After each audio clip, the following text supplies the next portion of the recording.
Coach, with such a young team, how do you avoid making this weekend bigger than what it is? I mean, obviously the goal is there, and you guys know what's at stake. But how do you avoid the younger guys playing too tense or not being loose enough for your squad? Great question, great point. Something we already addressed as a must weekend for us. It's a playoff weekend. We call it a playoff weekend in the fact that we know what's in front of us.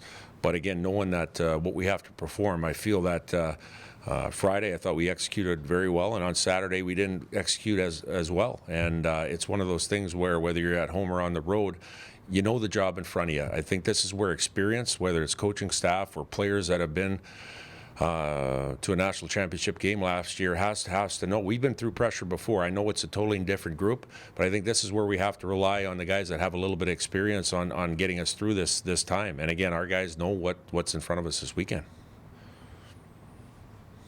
What do you kind of take away from the previous series with Miami that can maybe benefit you guys going into this one? Well, you can't let your foot off the gas. Friday night, we had a lead built up into the third period, and we played a little bit loose through the neutral zone, and we gave them a little bit of life early on in the third period. A team that has exceptional speed, they have some playmaking ability, especially up front, that you have to check, and you have to make sure that you're tight in all those areas of the game. So again, it's been kind of a story of the year as far as having a little bit of success and then backing off a little bit. And again, this is the NCHC game where we have to make sure that you play that 60-minute game. Austin said this week is business-like. Is that how you guys are approaching it? Absolutely. It's coming to the rink. It's all business. It's this is a time of year where results are a key as far as making sure that you can dominate every level that you want. But if you don't end up with the key stat, and that's a scoreboard at the end of the game, it doesn't matter. So again, when you talk about it, it is business-like, and guys have had a pretty hard approach here this week coming into the practice. What has Tucker done for you guys this season?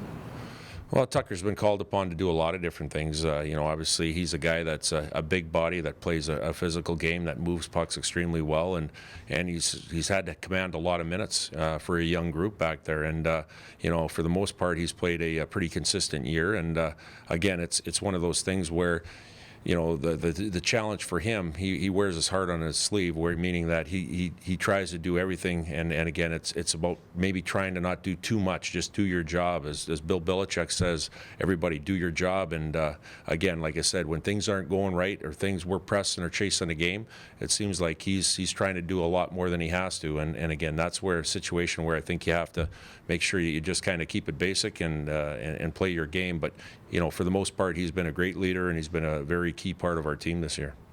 How do you know he can manage the minutes that he does? Well, I think, obviously getting a read for him on the bench when he comes back to the bench, early in the series on a Friday night, I don't think it's a problem as far as, his body and his recovery as far as what he is on a Friday. It's just on the Saturday, I think that's when you really have to key down on him as far as where he's at minutes-wise. And I think it's all depending on whether you're leading or chasing a game.